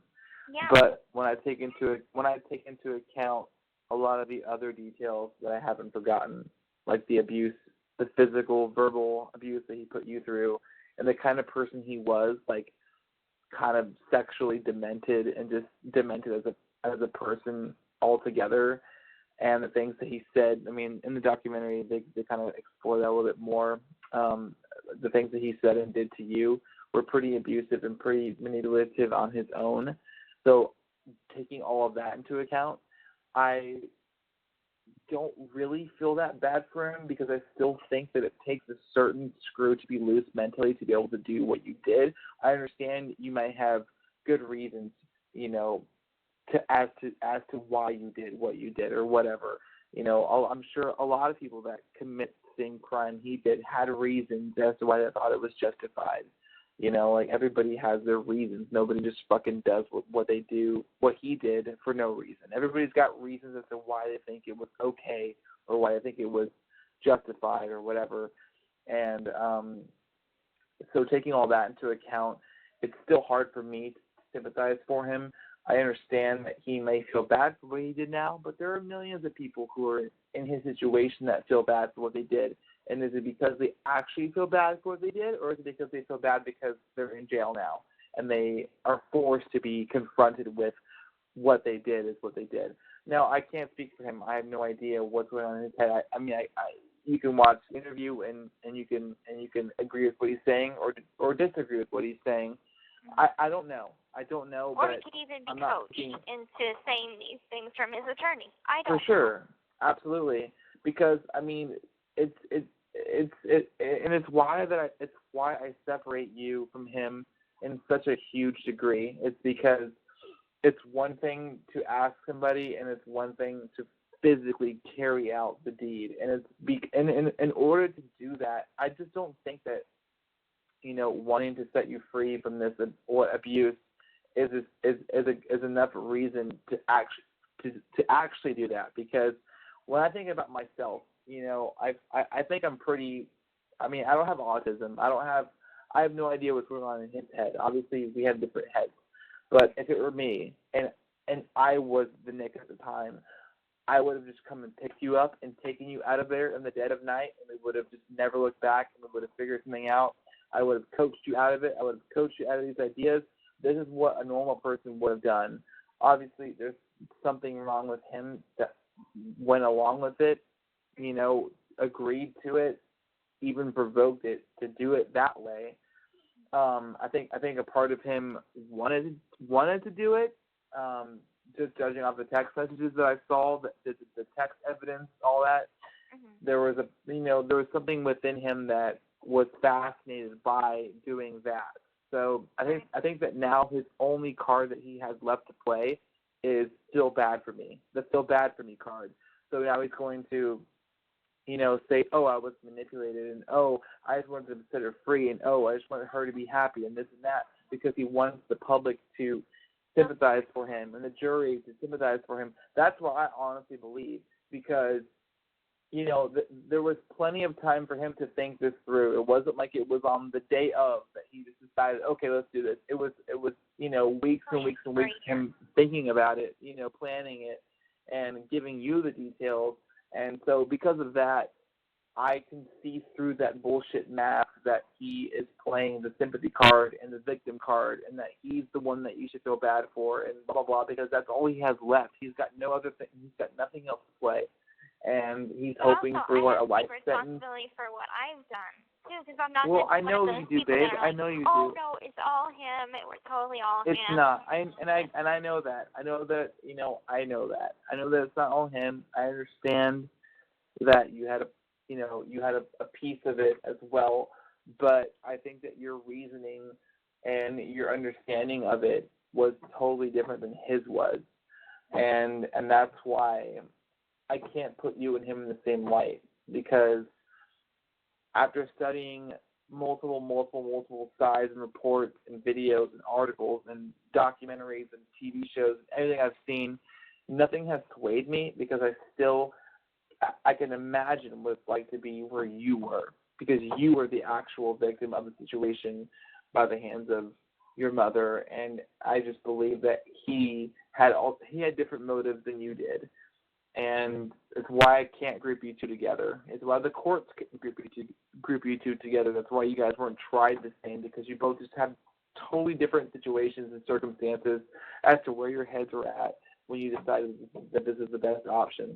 And There's something you don't know. There's something you don't know, and there's something that no one knows that I've been keeping for a long, long time, and only Nick knows about it. What is it? In 2011, I wanted to run away again, and I had packed my things, and I hid my bag in the living room. Well, one night, my mom feels like I'm going to run away again. So she goes in the living room, and she finds my bag. She calls me over, and I'm freaking out because I had just got caught again. And this is after the whole chain me to the bed thing. And so I was just starting to build up trust again, and I was going to attempt to run away again. Well, that failed, and I freaked out. She was coming to hit me, and things were going to get physical. And so there was a BB gun on the kitchen table, and I grabbed it, and it all happened so fast that I just grabbed it, and she started to walk toward me, and I started shooting, and I shot about 10 BBs at her, and it ended up in her leg, and it didn't do much for just a flesh wound, but I was so scared, and then I kept telling her, just let me go, please, just let me go, I'll leave and I'll never come back. And so then I chased her into the bathroom, because I was going to lock her in the bathroom, and I had a knife in my hand too, So I had the knife in my hand and I had the gun that I had just loaded all the bullets out of. And we stayed in the bathroom for about an hour, and she tried to talk me down. And she did. This call is from a correctional facility and may be monitored and recorded. But I still had that wanting. I wasn't going to hurt her, really. Babe, listen to me. Just listen to me for a second. I think that you did what anybody else in the world would do when you're trapped in a corner and you only see one way out. And I just think that being in the place that you were at and you wanted to get away so bad because you realized that what you were going through, and this was your villain. This was the person who was against you. This was the person who was countering your chance at a happy, normal life. And to grab that BB gun and shoot her a couple times, you know, like it was just like an attempt at just like showing her like that you wanted out, that you wanted to be independent, and you could be. And you know, like even hearing that, it doesn't change anything, because at least in my mind, and having her lock you, like having y'all sit in the bathroom and talk it through, it's her just furthering trying to manipulate you to benefit her. That's all that you were to her, was a benefit for her. And you're your own person, and you're so fucking smart, and like you're not as dumb as she wanted you to be. She wanted you to be dumb, and she wanted you to be innocent, and she wanted you to be helpless and careless, because she could be the person to pick up all those pieces. But the fact of the matter is that you weren't that. You weren't dumb. You weren't helpless. You're incredibly fucking smart, and you're incredibly articulate, and you're incredibly capable. And that made her fucking furious. And that's why it wasn't her trying to talk you down. It was just her trying to further manipulate you into suckering into the role that she needed you to be for her own benefit. And that's why that I don't blame you at all for wanting to get away. And you tried so many times. You tried so many different ways. And, you know, and unfortunately it led you to the situation that you're in now. But, babe, I've always understood since day one, you know, where you were at and what your manner of thinking was, and that's never going to change. And just, it breaks my fucking heart. It really does. It breaks my fucking heart. But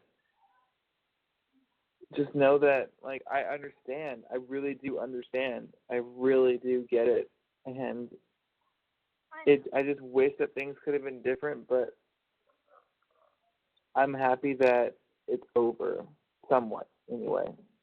The abuse is over. And I wish that the courts could have recognized it, but they didn't. But it's why I love you so much, because I really understand. I really understand what you had to go through. I'm just happy that you understand, because, I mean, I was going to tell you about it eventually. But why do you hold things back from me? Like, why do you? I know that you think that things are going to change my mind or sway my opinion, but they're not going to. That is that. You told me that. You told me that in a letter once. There's a time for things. It's not like I'm just going to be, oh, yeah, by the way, did I tell you about that time I shot my mom with a BB gun? You know, there's time for things. And, you know, all that shows me is that oh my God, it's like I take your side even more knowing that, because honestly, and I've told you that I don't want to speak negatively of her, but I think that she's one of the most horrible people I've ever heard of. And I understand that she was the biggest person in your life. She was your mother. You guys have many, many memories from childhood to up until you were 23, so I understand that she was a very significant, if not the only significant person of your entire life. Mm-hmm. So you have good and bad memories, but all I have is what I've seen and what I've heard, and she's a complete villain to me, because I know that her intent was solely selfish for her own gain, and the fact that she forced you into a corner with a BB gun to the point where you were so desperate to get away that you shot non-lethal BBs at her just to show her, like, I want out. It just further makes me, it puts me more on your side than ever.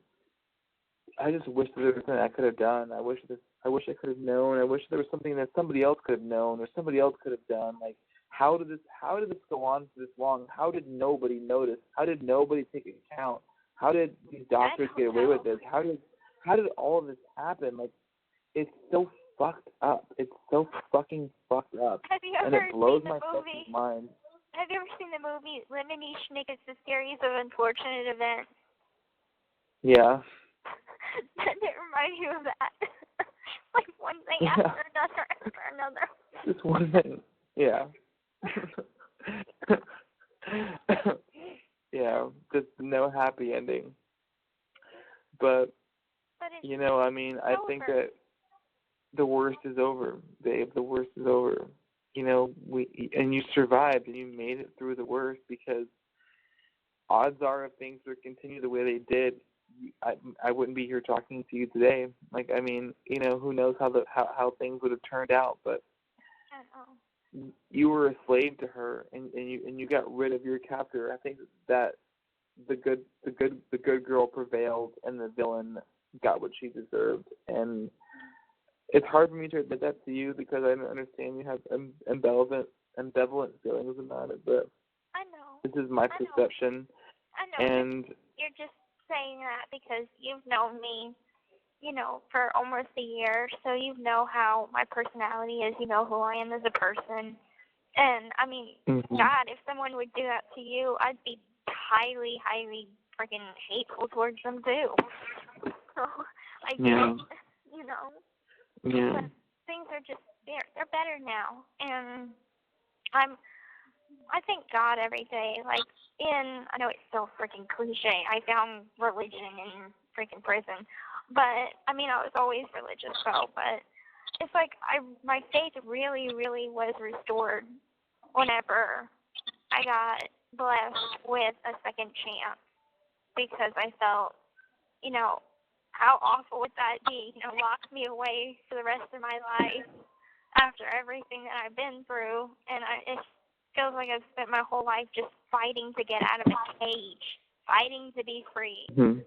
And to just be locked up in a very, solid, actual prison would have just been fucked up. So, I mean, I'm thankful to God every day for giving me that second chance and for giving me a family, giving me my father back in my life and giving me, a new mother, the mother that I've always really wanted, someone that's supportive. And she loves you so much. Right. Your mother, I mean, Kristy is an actual mother. She loves you so much. Right. And she's I love you so much. She's protective in a good way, and I mean, like, God knows, I guess, my quest to find true love has not been an easy one by any means. And I guess just like when I wasn't looking for it, God was like, okay, well, you might be in prison, but here you go. Here's this wonderful, handsome, sweetheart of a man. There you go. Just bless me with something else.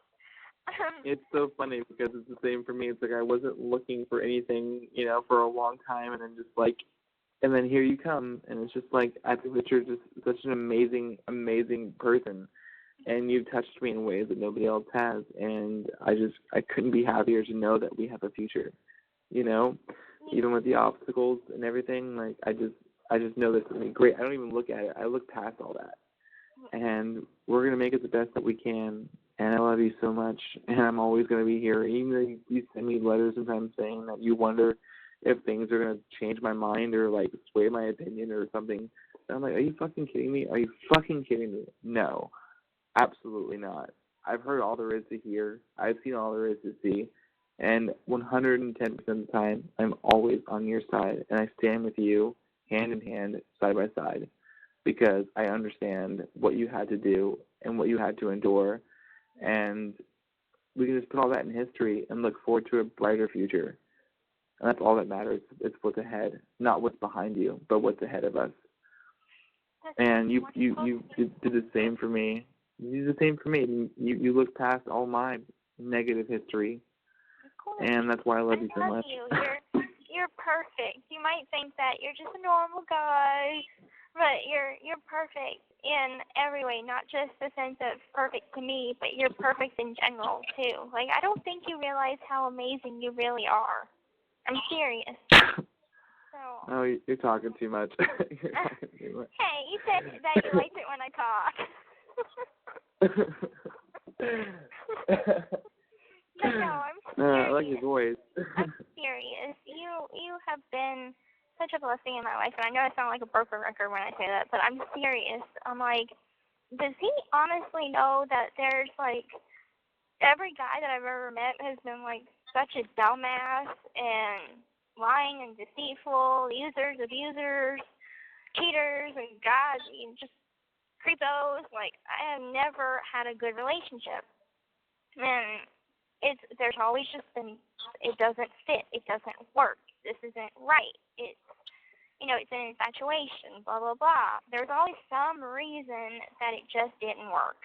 And this is the first relationship that I'm actually truly happy that it's not an infatuation. I really do love you and care about you and want to see you happy. And I would walk through heaven and hell to stand with you side by side. I love you so much. I love you so fucking much. And I tell everybody this all the time. I tell your mom this all the time. I just tell everybody about this, like, how much of my heart you belong in, and just how much of my world, I don't know. You have been one of the best things in my entire life, and I can't wait to see what the future brings for the both of us. And it's just right around the corner, and I'm so fucking excited, and I just love you to death. And I love you to death too. I can never stop talking about you, and just how amazing and how much you mean to me, to everybody I know. Aww. Well, I do the same to everybody I know too. Like, both my best friends, Kristy and Rachel, they both know about you. My cousin knows about you. Well, clearly everybody knows such now. But by me just talking about you, a lot of the people that are closest in my life, they know about you, and they approve. I think my great auntie or something looked you up on Facebook, and she approved or something. She's like, he's handsome. I was like, I know. But I'm happy that we're getting to, move forward and have. I don't want you to ever think that. Like, I'm missing out, or that I'm doing something that I shouldn't be doing, or that I'm lacking something. Because the truth is, it's just not true. Like, I have everything I want with you. Everything I want with you, and that's just like another somebody to paddle with, collect love, and make memories with, and make a future with. And even if you are where you are now, it's okay. I mean, it's not a factor to me, because you're the real prize. And if there's a waiting period of time, I can make it through it, because I've grown too close to you and fallen too much in love with you to just let it go because of that reason. So I'm always here for you. I'm always here for you. And I'm always here for you. No matter what. Even though you can't call me, I'm always here for you. Unfortunately, I can't be here right now since they're closing the day room. But once I get my tablet, things will be easier, because I can just text you all the time. Well, I wish you could be here with me right now. There's nothing more that I want in the world than just, like, cuddle and snuggle with you and just watch a movie and just have you in my arms. That would be amazing. Lay your head on my chest and. Yeah. Okay, now you're just making me get hot. Okay, I gotta go. I love you. Have a good night. I'll talk to you soon. Oh, you're hanging up with me now? I'm sorry, they're closing the day room. I gotta go. Okay, all right. I love you. I love you too. I love you too. When are you gonna call me again? Text Mom your days off, and that way I'll know when to call you next. Okay, babe. Well, I love you so much. Okay, have a good night. You too. I'm gonna go dream of you now. Okay, I love you. I never stop thinking of you. All right. Okay, bye. The caller has hung up.